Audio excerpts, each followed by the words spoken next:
السلام علیکم۔ یہ ایک سوال آیا ہوا کہ قرآن میں انجیل کس کو کہا گیا؟ روایتی طور پر تو انجیل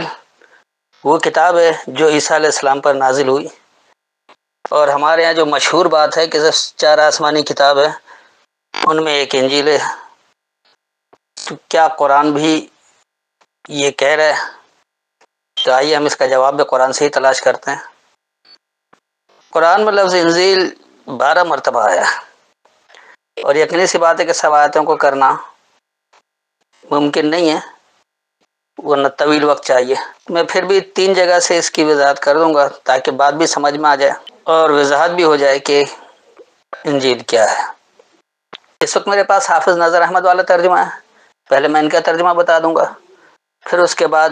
جو اس کی حقیقی فہم ہے وہ واضح کروں گا، اور اسی میں ساتھ ساتھ وضاحت ہو جائے گی۔ تو سب سے پہلے سورہ الاعراف اور اس کی آیت نمبر 157، یعنی 7 کی 157۔ وہ لوگ جو پیروی کرتے ہیں ہمارے رسول محمد نبی امی کی، جسے وہ لکھا ہوا پاتے ہیں اپنے پاس توریت میں اور انجیل میں، وہ انہیں حکم دیتا ہے بھلائی کا اور انہیں روکتا ہے برائی سے، اور ان کے لیے حلال کرتا ہے پاکیزہ چیزیں اور ان پر حرام کرتا ہے ناپاک چیزیں، اور اتارتا ہے ان کے سروں سے بوجھ، ان کی گردنوں سے طوق جو ان پر تھے۔ بس جو لوگ اس پر ایمان لائے اور انہوں نے اس کی حمایت کی اور اس کی مدد کی اور اس نور کی پیروی کی جو اس کے ساتھ اتارا گیا ہے، وہی فلاح پانے والے ہیں۔ یہ ہے وہ مروجہ روایتی ترجمہ۔ یاد رکھیں کہ اللہ نے کہیں نہیں کہا کہ اس نے صرف 4 کتابیں نازل کی۔ اللہ نے ہر نبی کو کتاب دی، جتنے نام آئے ہیں قرآن میں اللہ نے سب کو کتاب دی ہے، کیونکہ نبی آتے ہی کتاب کے ذریعے ہدایت دینے کے لیے۔ اور کتابیں آتی کیوں رہیں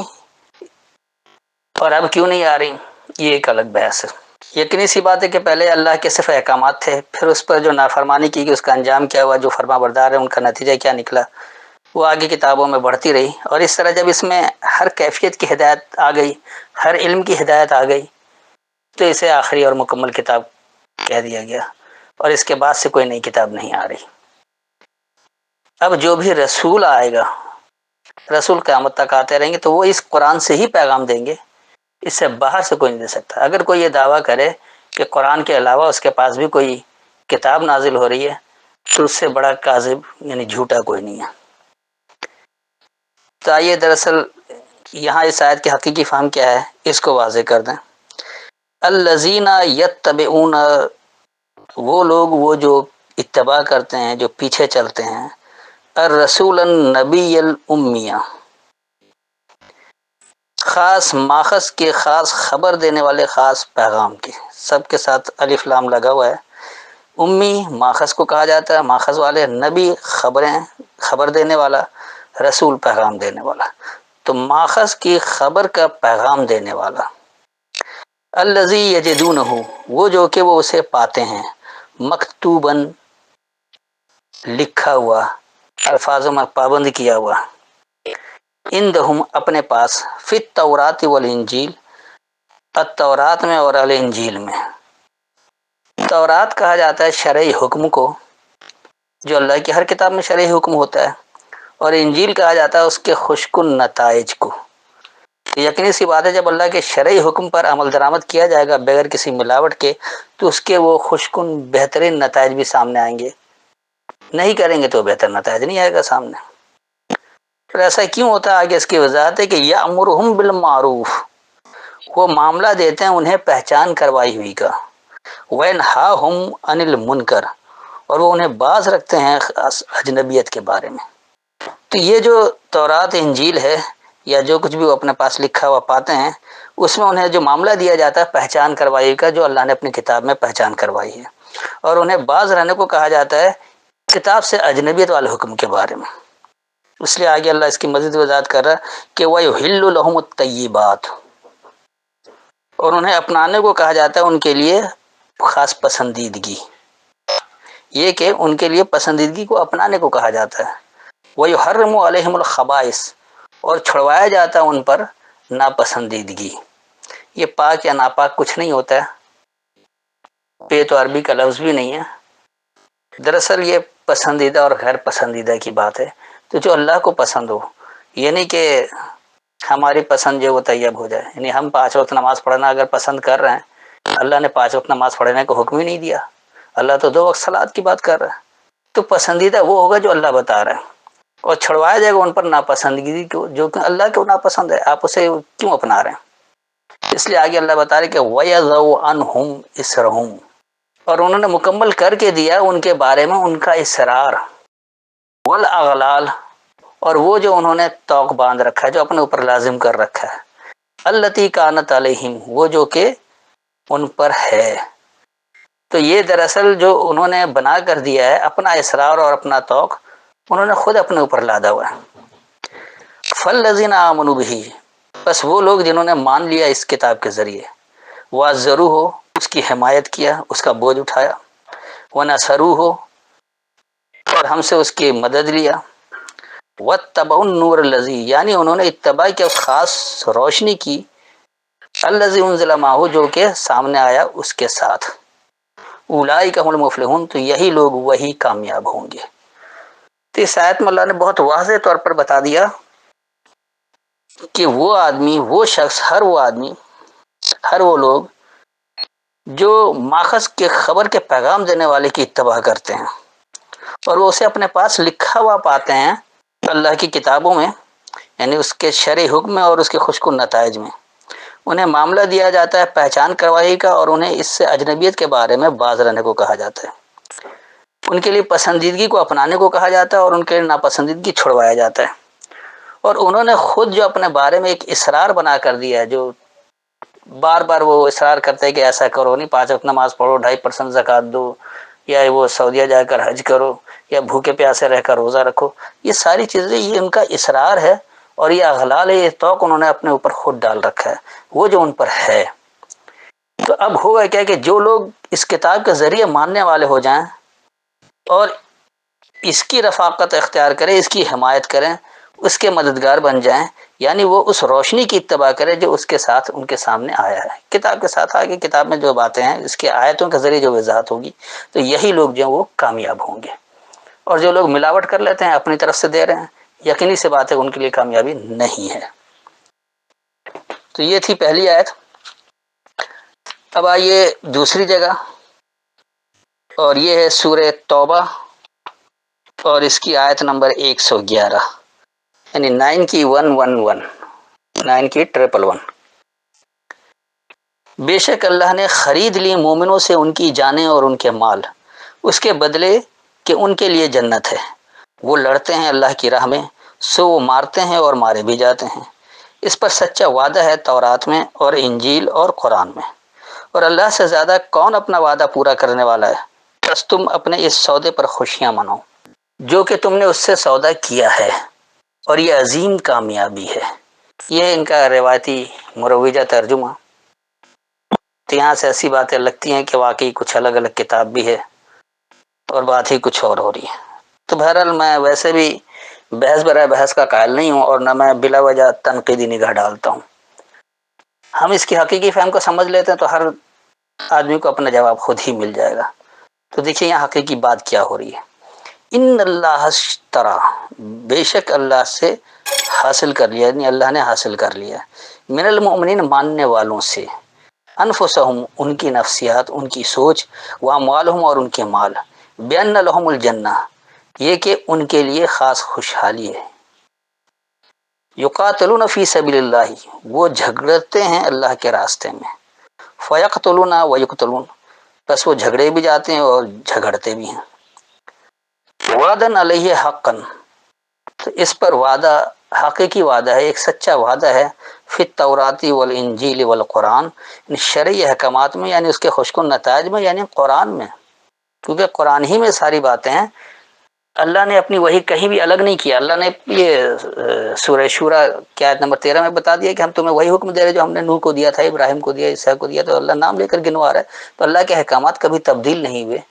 ہاں وہ کتابیں اپنی تفصیل میں آگے بڑھتی رہی، اس لیے ذرا زیادہ موٹی ہو گئی. پہلے صرف احکامات تھے، پھر بتدریج آہستہ آہستہ جس قوم نے جس طرح کی نافرمانی کی اور پھر جن لوگوں نے کس طرح سے فرما برداری کیا اور کیا کچھ حاصل کیا، وہ تفصیل میں آگے بڑھتی رہی. تو جب اس میں تمام کیفیت کی رہنمائی آ گئی، اس کے نتائج بھی سامنے آ گئے، تو پھر یہ آخری اور مکمل کتاب ہو گئی۔ اس کے بعد پھر اللہ کہہ رہا ہے کہ ومن اوفى بعہدہ من اللہ، اور جو مکمل کرے اپنی ذمہ داری کو اللہ سے،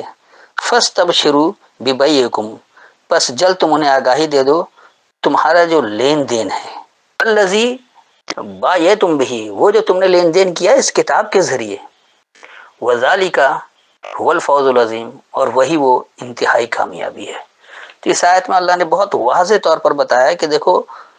اللہ نے تم سے حاصل کیا ہے، یعنی اگر تم اللہ کے ماننے والے بن جاتے ہو تو اللہ تمہاری نفسیات اور تمہارے مالوں کو اس نے حاصل کر لیا، اس نے آپ سے لے لیا ہے۔ خریدنے کی بات نہیں ہے، نہ اللہ کچھ خرید رہا ہے نہ ہم کچھ بیچ رہے ہیں، ہماری طاقت ہی نہیں کہ ہم بیچیں، سب کچھ ہمیں اللہ ہی کا دیا ہوا ہے۔ اللہ ہمیں بیچے تو بات سمجھ میں بھی آتی ہے، اللہ تو خرید رہا ہے۔ تو حاصل کرنا اس طرح کہتے ہیں حاصل کرنے کو، تو اللہ نے حاصل کر لیا ماننے والوں سے ان کی نفسیات اور ان کے مال، یہ کہ ان کے لیے خوشحالی ہے، یعنی آپ اللہ کے احکامات پر عمل درآمد کریں گے، اس کے فرما بردار ہو جائیں گے تو آپ کے لیے خوشحالی آ جائے گی۔ اور یہ ایسے ہی نہیں آ جاتی، اس کے لیے اللہ بتا رہا ہے کہ یقاتلون فی سبیل اللہ، وہ اللہ کے راستے میں جھگڑتے ہیں، اس کے لیے جدوجہد کرنی پڑتی ہے، کوششیں کرنی پڑتی ہیں، اس پر جھگڑا ہوتا ہے، تکرار ہوتی ہے، تو وہ پھر وہ جھگڑے بھی جاتے ہیں اور جھگڑتے بھی ہیں، یعنی ان سے بھی لوگ جھگڑتے ہیں اور وہ بھی لوگوں سے جھگڑتے ہیں۔ اب اس جھگڑے کی مختلف کیفیت ہے، ایک تو بحث ہوتی ہے، اور پھر اس میں کچھ لوگ جو حد سے باہر ہو جاتے ہیں وہ رفض القول میں آ جاتے ہیں، گالم گلوچ پر آ جاتے ہیں، اور کچھ لوگ ایسے آپس سے باہر ہوتے ہیں جو جنونی ہوتے ہیں،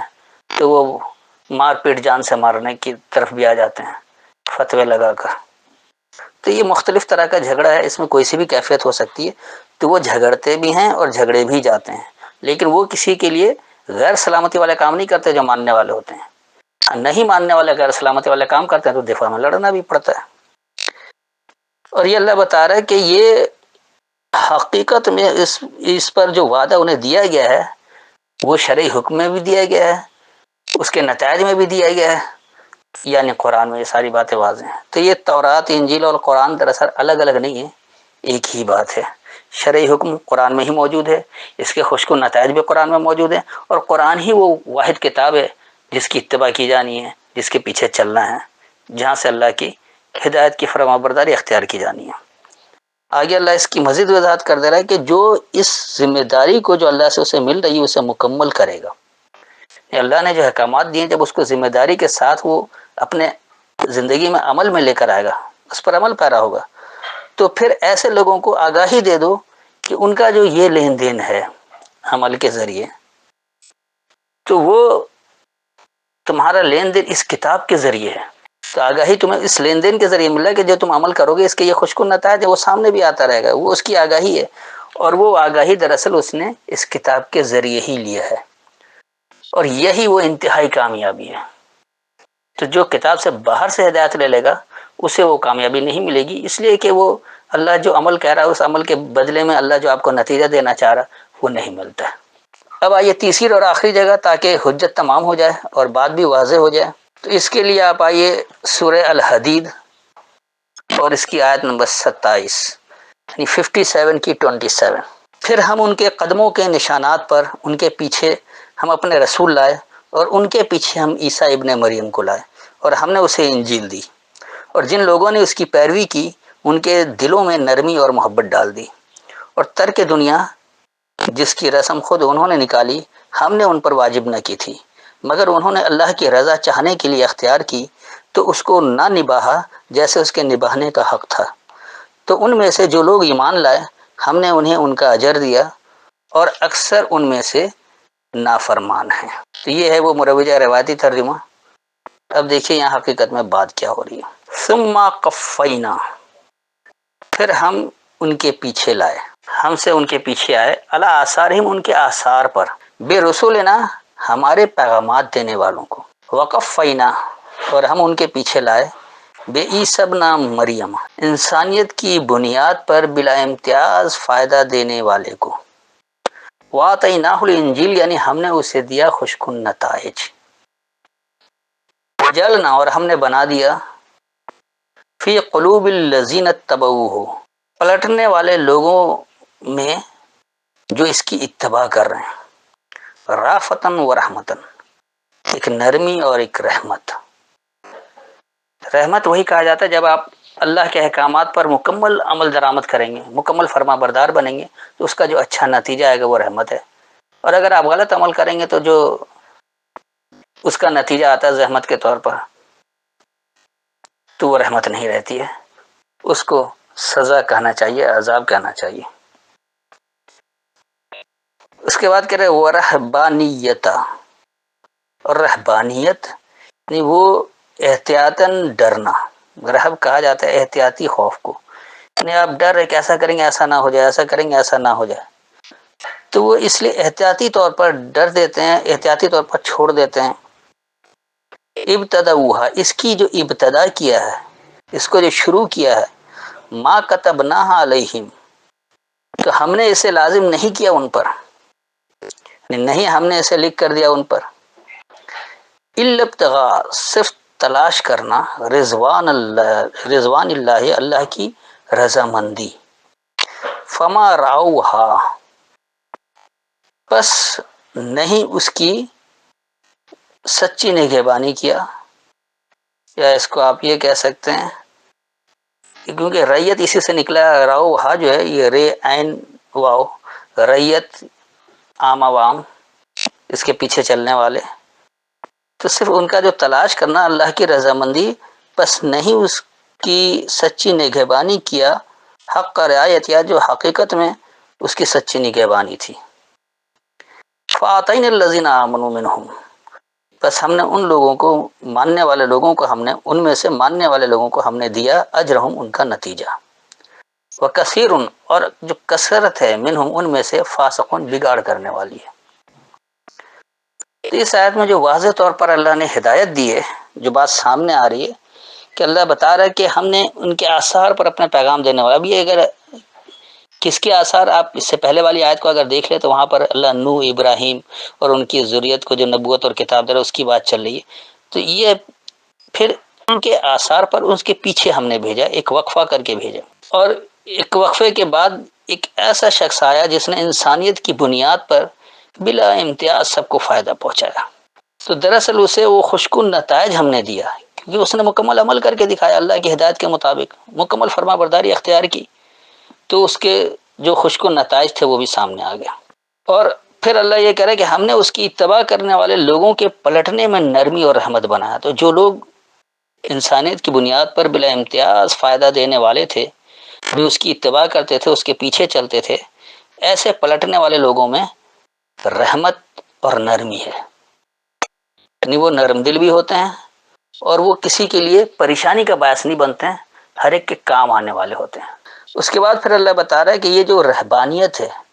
جو احتیاطاً طور پر وہ ترک کر دیتے ہیں، ایسا کریں گے اس کے غلط نتائج نہ آ جائے، ایسا کریں گے تو یہ نہ آ جائے، احتیاطی طور پر ڈر جاتے ہیں، رک جاتے ہیں کہ نہیں یہ عمل نہیں کرو، اس کا غلط نتیجہ نہ آ جائے۔ تو یہ جو احتیاطاً ڈرنا ہے، احتیاطاً چوکنا رہنا ہے، رہبانیت یعنی عمل کو ہی چھوڑ دیں کہ اس کا غلط نتیجہ آ جائے، تو اس کی ابتدا جو کیا ہے یہ ہم نے انہیں لکھ کر نہیں دیا، ہم نے اس پر اس کی پابندی نہیں لگائی ہے۔ یہ وہ لوگ اپنے طور پر تلاش کرتے ہیں اللہ سے رضامندی، رضوان اللہ، یعنی اللہ کو راضی کرنا دو طرفہ ہے، رضوان اللہ، رضوان اصل میں تثنیہ کا صیغہ ہے، تو وہ شخص اپنے عمل سے جو رضامندی چاہتا ہے وہ اس کی تصدیق نہیں کرتا آیتوں سے، بس وہ اپنے خیالات کے تحت، اپنے خواہشات کے تحت یہ سمجھتا ہے کہ یہ عمل جو اللہ کی رضامندی والا ہے تو اس کو کرتے رہو۔ تو اللہ کہہ رہا ہے ایسے لوگ جو اس طرح سے کچھ عمل چھوڑ دیتے ہیں کہ اس سے اللہ ناراض نہ ہو جائے، تو دراصل یہ لوگ سچی نگہبانی کا حق نہیں ادا کر رہے، جو اللہ کے احکامات پر عمل درآمد کر کے سچی نگہبانی حاصل کرنی ہے اس کا حق وہ نہیں ادا کر رہا، جو اس کی سچائی ہے، اس کی نگہبانی کی سچائی ہے وہ سامنے نہیں آ رہی۔ تو اللہ بتا رہا ہے کہ ان میں سے جو لوگ ماننے والے ہوتے ہیں ہم نے انہیں ان کا اجر دے دیا، تو جو بھی ماننے والے لوگ ہوں گے اللہ ان کو اجر ضائع نہیں کرتا ہے، ان کا نتیجہ انہیں دیتا ہے،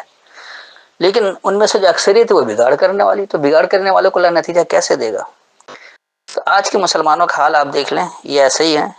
بہت کم لوگ ہیں جو اللہ کے احکامات کو بغیر کسی شرک ملاوٹ کے سمجھتے ہیں، اس پر عمل کرتے ہیں،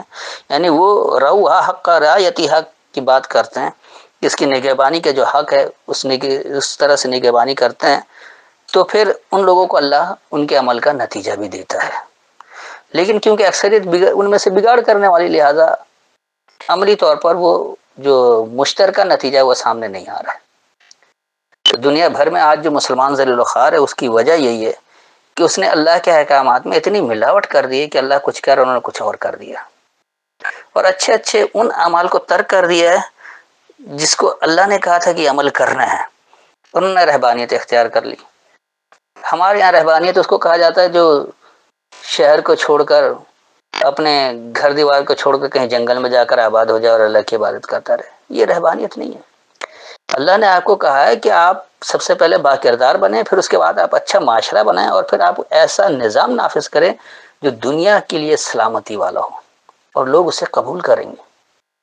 لیکن اس سے آپ ہٹ گئے کہ ہم کیسے کر سکتے ہیں، ساری دنیا ایک طرف ہے، کیسے ہم معاشرہ بنا سکتے ہیں، کیسے ہم ٹھیک ہو سکتے ہیں، یہ تو ہو ہی نہیں سکتا۔ اتنا بگڑا ہوا ہے کہ آج تو شاید اللہ خود بھی آ جائے زمین میں لوگوں کو سدھارنے کے لیے تو نہیں سدھرے۔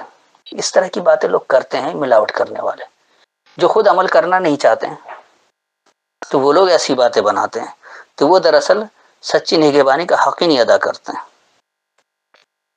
اور کیونکہ ان کی اکثریت بگاڑ کرنے والی ہے، فاسق ہے، فسق کہتے ہیں بگاڑ کو۔ اللہ نے کہا اقیم الصلاۃ کہ آپ صلاۃ قائم کریں، صلاۃ میں اللہ کی وحی کو اکٹھے ہو کر سمجھ کر پڑھنا ہے، یہاں انہوں نے اس کو نماز پڑھنا بنا دیا۔ کہ وہ نتیجہ کہاں سے ملے گا؟ انہیں پتہ ہی نہیں ہے کہ اللہ کیا کہہ رہا ہے، اللہ کن باتوں کی آپ کو ہدایت دے رہا ہے کہ آپ کو کیا عمل کرنا ہے، آپ نے اس کو کچھ کا کچھ بنا دیا۔ اللہ نے کہا کہ جو کچھ آپ کو صلاۃ میں مل رہا ہے آپ اس کو اپنے عمل سے فروغ دیں، یہ زکوٰۃ ہے، آپ نے 2.5% زکوٰۃ بنا کے 97.5% کھانے کے لیے چھوڑ دیا کہ مال بھی جمع کرو، جبکہ اللہ مال جمع کرنے سے ہی منع کرتا ہے۔ اللہ کہہ رہا ہے کہ قرآن کو سمجھنے کے لیے، اللہ کی ہدایت کو سمجھنے کے لیے حج کرو، یعنی اس میں بحث برائے دلیل کرو، دلیل سے بحث کرو تاکہ بات واضح ہو۔ آپ نے ایک مخصوص جگہ کی یاترا کو حج بنا کر رکھ دیا۔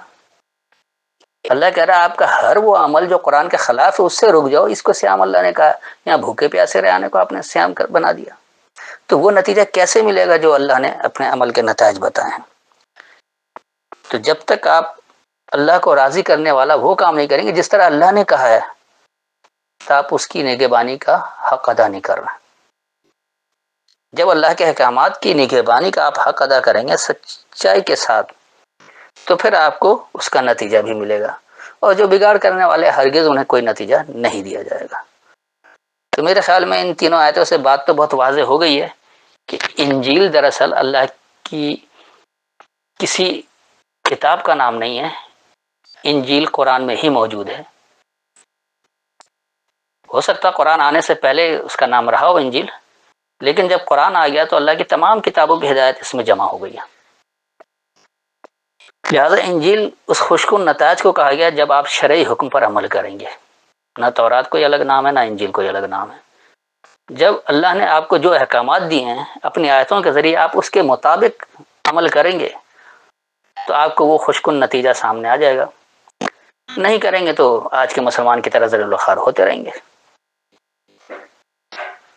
انسانیت کی بھلائی اسی میں ہے کہ آپ انسانیت کی بنیاد پر بلا امتیاز سب کو فائدہ پہنچانے والے ہوں۔ صرف اپنی قوم کو فائدہ پہنچانا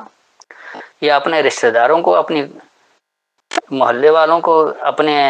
وطن والوں کو فائدہ پہنچانا، یہ سب اقربا پروری ہے کہ اللہ کی ہدایت سے دوری کا نام ہے۔ اللہ تمام انسانوں کا ہے، کسی ایک قوم کا نہیں، کسی خطے کا نہیں ہے، کسی مخصوص لوگوں کا نہیں ہے۔ لہذا ہر وہ شخص